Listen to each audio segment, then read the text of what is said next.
Hey, Tyson here from Refuge Church in Lenoir City, Tennessee. Thank you for listening to our message today. Refuge Church is a family of faith sent to proclaim hope in Jesus Christ through relationships. For more resources and information about Refuge, please visit us on the web at refugeph.com. We'll be in the book of Ruth, just like last week when we talked about biblical manhood and we looked at Joseph in the Old Testament. Today we're going to look at Ruth and Naomi together and pick out some characteristics from them through Scripture. And then we're also going to talk a little bit about a kinsman redeemer, which is about Jesus at the end of the day. So we'll cover that as well. So this story of Ruth in the Bible, really, I think the book should be named Naomi because it's really about Naomi and at the start, and it's about Naomi at the end, and Ruth is just kind of there in the middle. But Ruth is vital to it. But there's a lot going on here in this story, and we're going to see a lot about what it means to be a biblical woman, a faithful woman. Through both of them, and then we're going to see a picture of Jesus. So we're going to do a lot of reading today, so just be prepared for that. So let's start in Ruth chapter 1, verse 1. It says, "Now it came to pass in the days when the judges ruled that there was a famine in the land, and a certain man of Bethlehem, Judah, went to sojourn in the country of Moab, he and his wife and his 2 sons. The name of the man was Elimelech, and the name of his wife was Naomi, and the names of the 2 sons were Mahlon and Chilion, Ephrathites of Bethlehem, Judah. And they went to the country of Moab and remained there. Then Elimelech, Naomi's husband, died, and she was left and her 2 sons. It says, now they took wives of the women of Moab. The name of one was Orpah, and the name of the other was Ruth. And they dwelt here about 10 years. Then both Mahlon and Chilion also died, so the women survived her 2 sons and her husband." So let me start right here by saying this. This story starts off with Naomi and her husband leaving Judah because of a famine full, and she's going to return back home empty. And you're going to see that in this story. But what you see right here in the beginning is they tell us about these 2 wives that were taken, and they were from Moab. Now, you need to understand where Moab comes from. They are enemies of the Jews, sort of like Samaritans. You know how we talk about Samaritans at the woman at the well? Moabites, because of the way that they came out through an ungodly relationship, they're considered to be unclean. They're considered to be not friends of the Jews. And you're going to pick up on that as we read through here, is because almost every time that they mention Ruth, they're going to mention that she's a Moabite, and that's going to be important because it's going to teach us something about our kinsman redeemer also. So let's pick it up in verse 6. It says, "Then she arose with her daughters-in-law that she might return to the country of from the country of Moab, for she had heard in the country of Moab that the Lord had visited his people in giving them bread," which is back home. "Therefore, she went out from the place where she was, and her 2 daughters-in-law with her, and they went on their way to return to the land of Judah. And Naomi said to her 2 daughters-in-law, 'Go, return each to your mother's house. The Lord deal kindly with you as you have dealt with the dead and with me. The Lord grant that you may find rest, each in the house of her husband.' Then she kissed him, and they lifted up their voices and wept. And they said to her, 'Surely we will return with you to your people.' But Naomi said, 'Turn back, my daughters. Why will you go with me? Are there still sons in my womb that they may be your husbands? Turn back, my daughters, so go your way. For I am too old to have a husband. And if I should say I have hope, even if I should have a husband tonight and should also bear sons, would you wait for them till they were grown? Would you restrain yourselves from having husbands? No, my daughters, for it grieves me very much for your sakes that the hand of the Lord has gone out against me.'" Now let me stop right here. We've talked a lot about identity, and we've talked a lot about strongholds, and we've talked a lot about things that we believe. And you're going to see in Naomi's life that she believes some things about God that are not true. And this is one of them. Look at what she says. She says, the hand of the Lord has gone out against me. Now, she's had difficult times in her life. She's lost both of her sons and her dad, and she's placing this on the Lord. And I'm not throwing stones at her because we do this as humans. We do this. We feel like maybe God has forgotten about us, or God doesn't care about us, or you took this person from me. And this is part of this confession process. Now, she's not confessing this to the Lord. And had she confessed this to the Lord, I believe God would have told her the truth. She's going to figure out the truth here in the end. But this is what you're seeing, is she thinks that God is out, has afflicted her because maybe of something that she's done. Okay, so let's keep going. It says, then they lifted up their voices and wept again, and Orpah kissed her mother-in-law, but Ruth clung to her. She said, look, your sister-in-law has gone back to her people and to her gods. Return after your sister-in-law. But Ruth said, entreat me not to leave you or turn back. For from following after you, for wherever you go, I will go, and wherever you lodge, I will lodge. Your people shall be my people, and your God shall be my God. Where you die, I will die, and there will I be buried. The Lord do so to me, and more also, if anything but death parts you and me. When she saw that she was determined to go with her, she stopped speaking to her. So here's what we see in this very first part is this is a trait of being a godly woman is loyalty. Ruth, right off the bat, is loyal and committed to her mother-in-law. Now, if I was to take a poll about your mother-in-laws, might be interesting. I'm not going to do that by a show of hands, okay? But you can see that she's committed, and she says, I want your people to be my people. I want your God to be my God. And here's what we've seen, and we see this through Naomi, is that her relationship with the Lord has rubbed off on Ruth.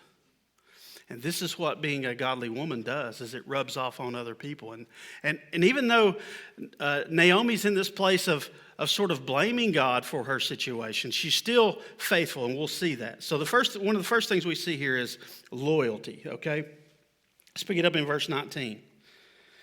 It says, now the two of them went until they came to Bethlehem, and it happened when they had come to Bethlehem that all the city was excited because of them, and the woman said, is this Naomi?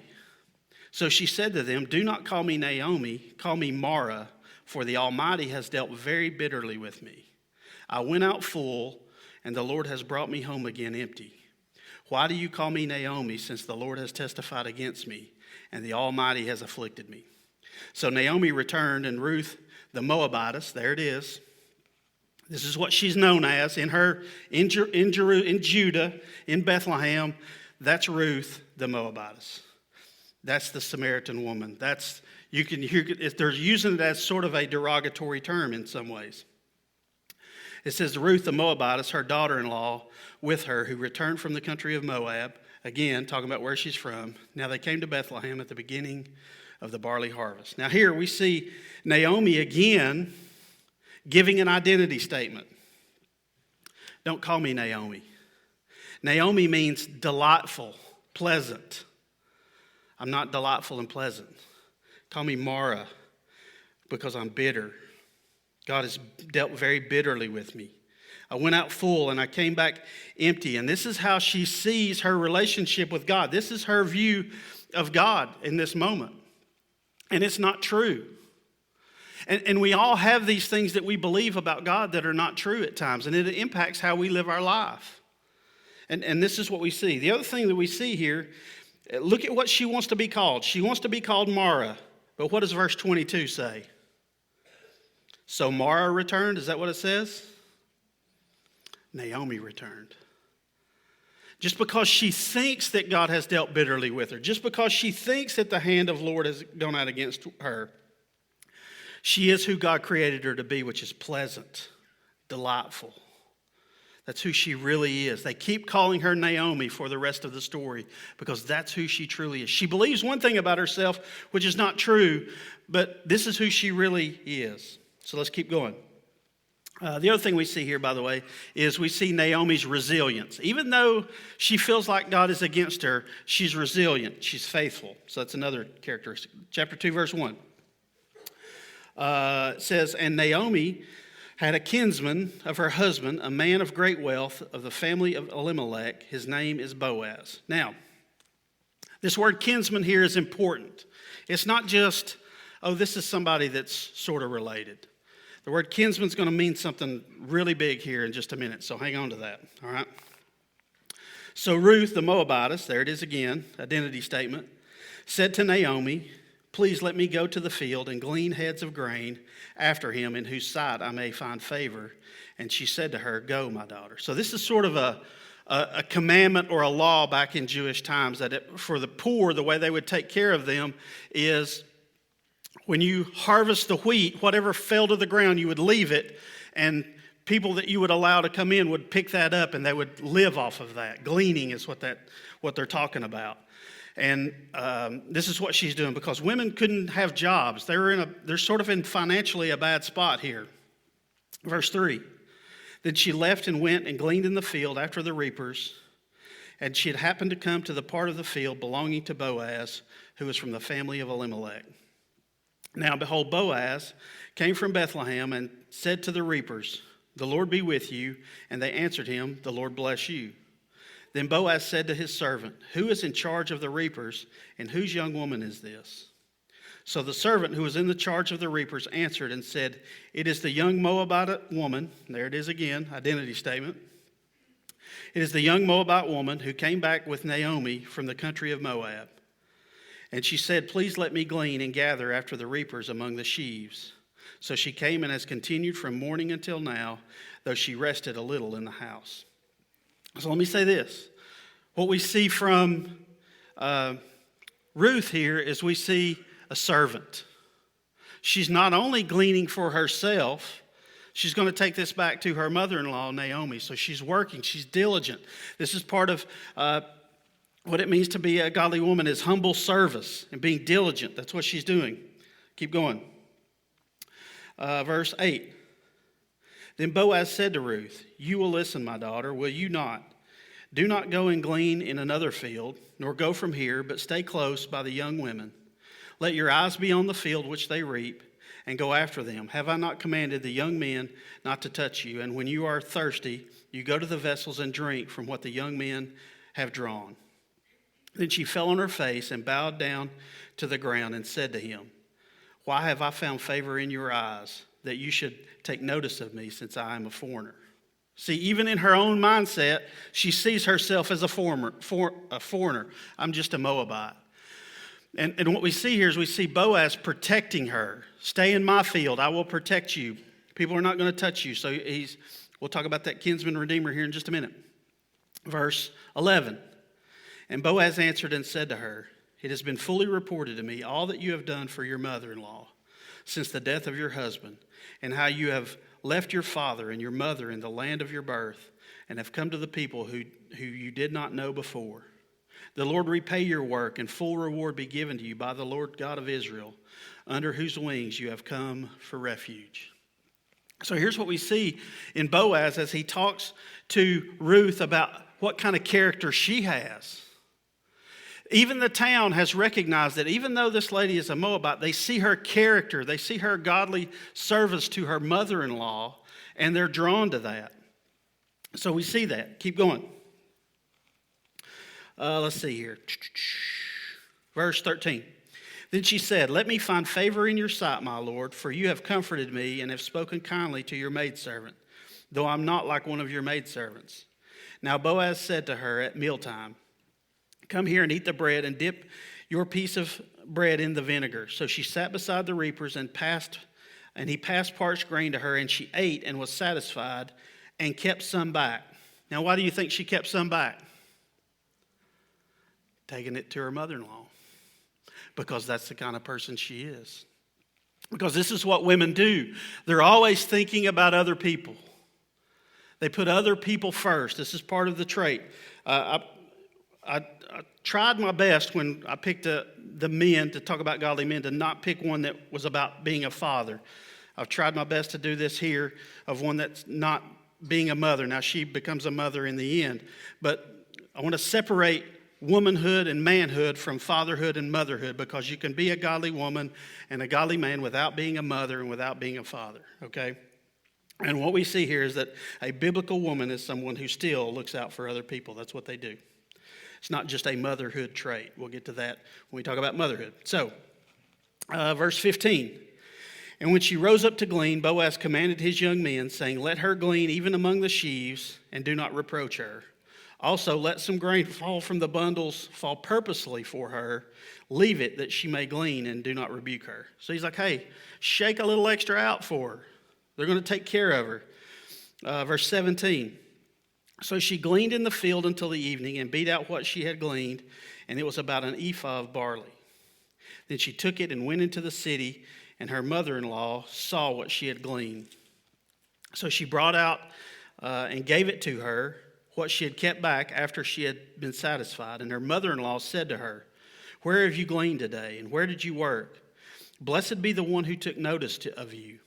So she told her mother-in-law with whom she had worked, and said, the man's name with whom I had worked today was Boaz. Then Naomi said to her daughter-in-law, blessed be the Lord who has not forsaken his kindness to the living and the dead.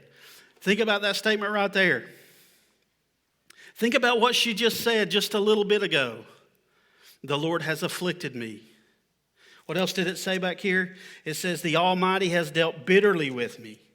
And look at how all of a sudden her mindset begins to change as she sees that God is still present in her life, even though she went through a difficult time.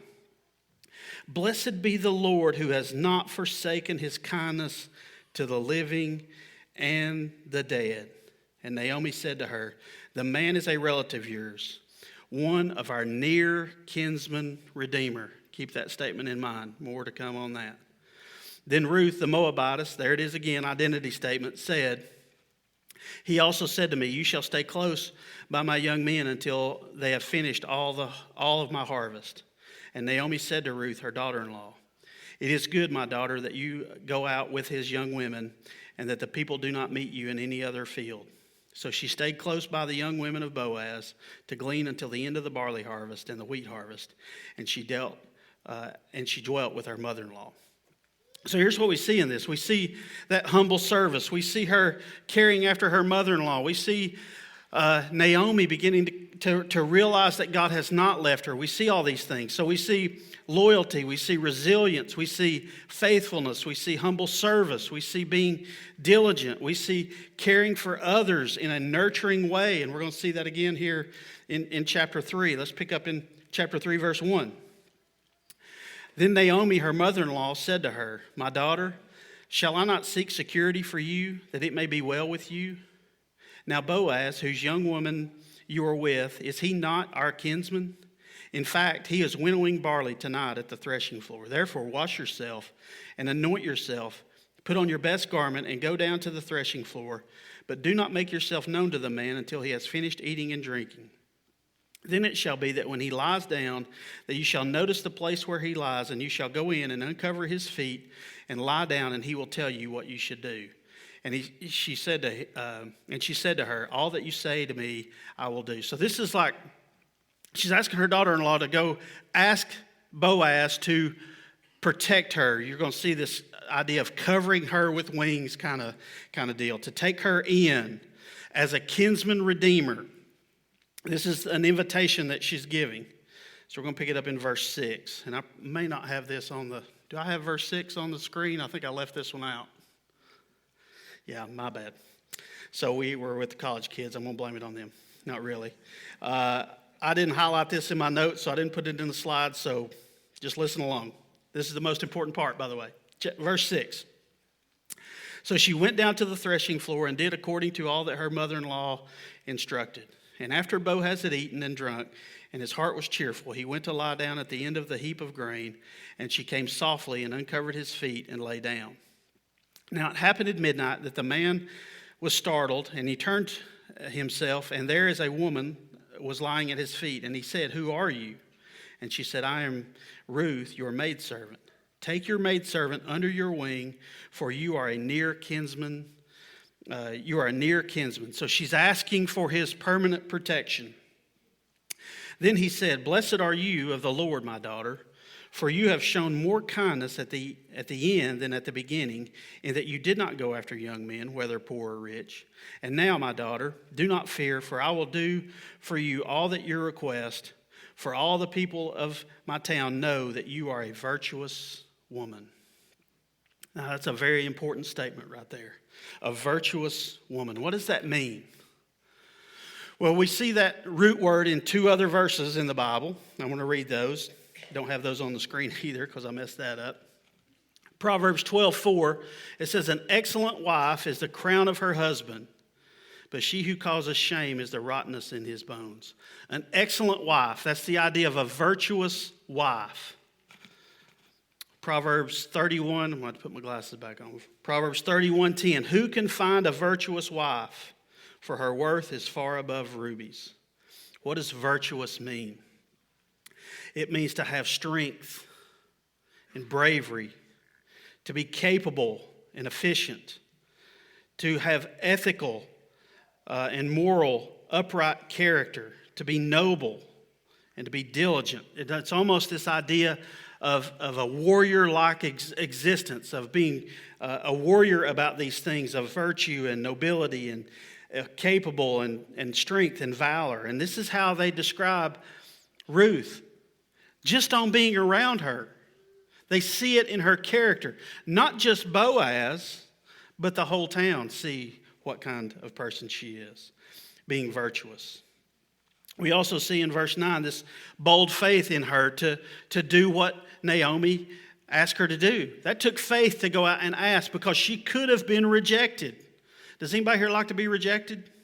No, not at all. This is a big risk for her because he was already taking care of her, kind of letting her glean. But what if he said no and then it was like, okay, you're out?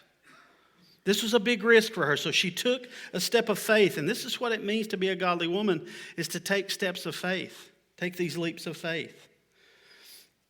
Now, I'm not going to read this, but in chapter 4, 1 through 12, what we see is this kinsman redeemer thing begins to play out. And Boaz accepts her invitation to redeem her, but what they find out is that there's actually a relative that is closer kinsman than Boaz is.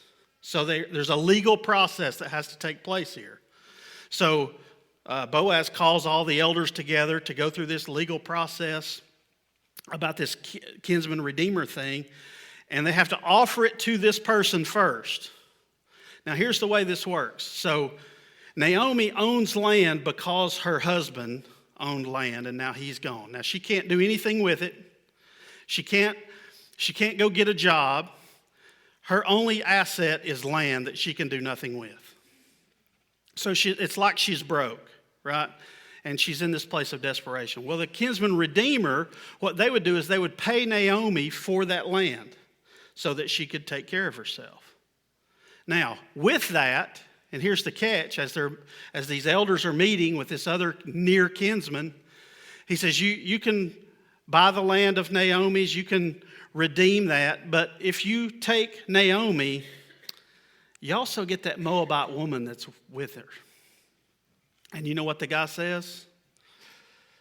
He was pretty good up until that point. But when they mentioned the Moabite woman, he said, I'm out. And see, this is the way Ruth sees herself. This is the way Moabites would see themselves, as unwanted. But that's where Boaz steps in, the near kinsman redeemer, and he says, you know what? I'll pay the price for you, and I'll take care of Naomi with that price. But I also want you, Ruth, the one that nobody else wants. And here's the thing about a kinsman redeemer. That's who Jesus Christ is for us. He's our kinsman redeemer who stepped in and said, you know what? I'll pay the price. And even though you may feel like you're unwanted and nobody cares about you, I want you. I care about you. I'll take you. So this story is about two godly women who were seeing their faithfulness, but it's really about Jesus, and it's about God's character and who he is. And I want you to know this. I know we're talking about what it means to be a godly woman, but I want you to know this. Men, women, children, whoever you are, I want you to understand this. God willingly paid a price for you because he wants to have a relationship with you. He paid the ultimate price for you. And this is what the gospel message is. And we need to understand that. And that's what's going on here in chapter 4. So Boaz pays the price. So Naomi is now not in this place of desperation financially. She's being taken care of. And now her daughter-in-law is going to get married to Boaz. So let's pick it up in chapter 4, verse 13. So Boaz took Ruth, and she became his wife, and he went into her, and the Lord gave her conception, and she bore a son. When the women said to Naomi, that's why I think this whole book is really about Naomi. It started with Naomi, it's going to end with Naomi. Then the women said to Naomi, "Blessed be the Lord who has not left you this day without a near kinsman, and his name may be famous in Israel." Now remember what Naomi said earlier in the book? God has afflicted me. His hand has afflicted me. He's left me alone. And where does she end up? Even the people in the town who she came in being bitter and saw herself as bitter. She says, "Blessed be the Lord who has not left you this day without a near kinsman. And may his name be famous in Israel. And may he be to you a restorer of life and a nourisher of your old age. For your daughter-in-law who loves you, who is better to you than 7 sons, has borne him." Then Naomi took the child and laid him on her bosom and became a nurse to him. She left full. She came back empty, and God is restoring that to her. Verse 17. Also the neighbor women gave him a name, saying, "There is the son born to Naomi," and they called his name Obed. He is the father of Jesse, the father of David. So here's what we see, is that through this whole story of Ruth, a Moabite woman, an outcast, let me think about that. She would be the great-grandmother of King David. Is that right? Did I do that right? I should have done that before I stood up here because now my brain's not working. She's the great-grandmother of King David, which, by the way, is a direct line to Jesus. So think about this, how God restored. It says he is a restorer. What did it say? Verse 15. "A restorer of life and a nourisher of your old age, for your daughter-in-law who loves you, who is better than 7 sons, has borne him." So we see this character, this redemptive influence that happened through Naomi and through Ruth, not just for their family, but God used Ruth and Naomi to restore the world because Jesus came from the line of David. Do you see that? A woman who thought God had left her, who had abandoned her. A Moabite woman who thought nobody cared about her. And God used them because they were godly, because they had godly character. And this is what we see, is that women have a redemptive influence in people's lives. This is a motherhood comment, but this is true for non-mothers too. But when a child gets hurt, who do they run to? They run to their mom. Why? Because women by nature are nurturers. What does the dad do? The dad says, "Suck it up. Rub some dirt on it." And listen, a kid needs both. If a kid, I'm getting off track here. A kid needs somebody to tell them to suck it up, and a kid also needs nourishment. If all you get suck it up and you get no nurturing, it causes a problem. If all you get's nurturing and no suck it up, you get problems. You need both. But this is why women are important, is they're nurturers. They care for people. And God uses that nurturing with a restorative, with a redemptive influence. And that's what it means to be a godly woman. So here's what I want to do. I'm going to ask TC to come on up. And we're going to finish with this.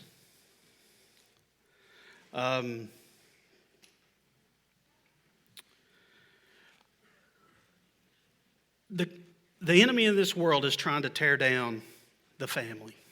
It's trying to tear down men, and it's trying to tear down women and their influence.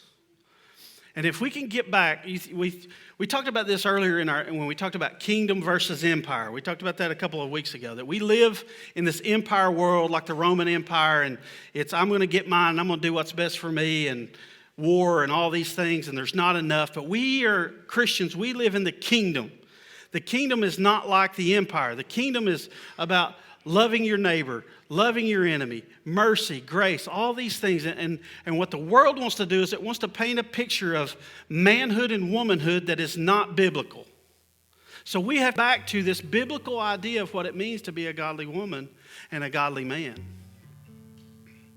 And it's important to us as a church, and it's important to you as to who you are, that maybe you're in a place where you're like Naomi and you feel bitter that God has, maybe you've never been able to have children. And that's a place where you maybe hold God, you're bitter in that way. And like I get it, I'm not casting blame on that, but I want you to know that that God has more for you in life. Maybe it's adoption. Maybe it's that you're caring for other people in a different way. I don't know. But God can use you just like he used Naomi and just like he used Ruth. And the same is true for us, men, is that God has created us and called us to be men in this world, despite what the world says a man is, but to be godly and be principled in who we are. So here's what I want us to do. I want us to pray, but I want you to know this. I want to go back to this idea of a kinsman redeemer. God went to great lengths to have a relationship with you. Not just a relationship where you come to church, but where you can pray and hear from God and be led by God. And I encourage you, if you've never put your faith and trust in him, that you would do that today. So let's pray. Thank you for listening to this message today brought to you by Refuge Church. Please visit our website for more resources as well as our YouTube channel. Just search for Refuge Church in Lenoir City, Tennessee to find us. We hope that this message has helped you find hope in Jesus Christ.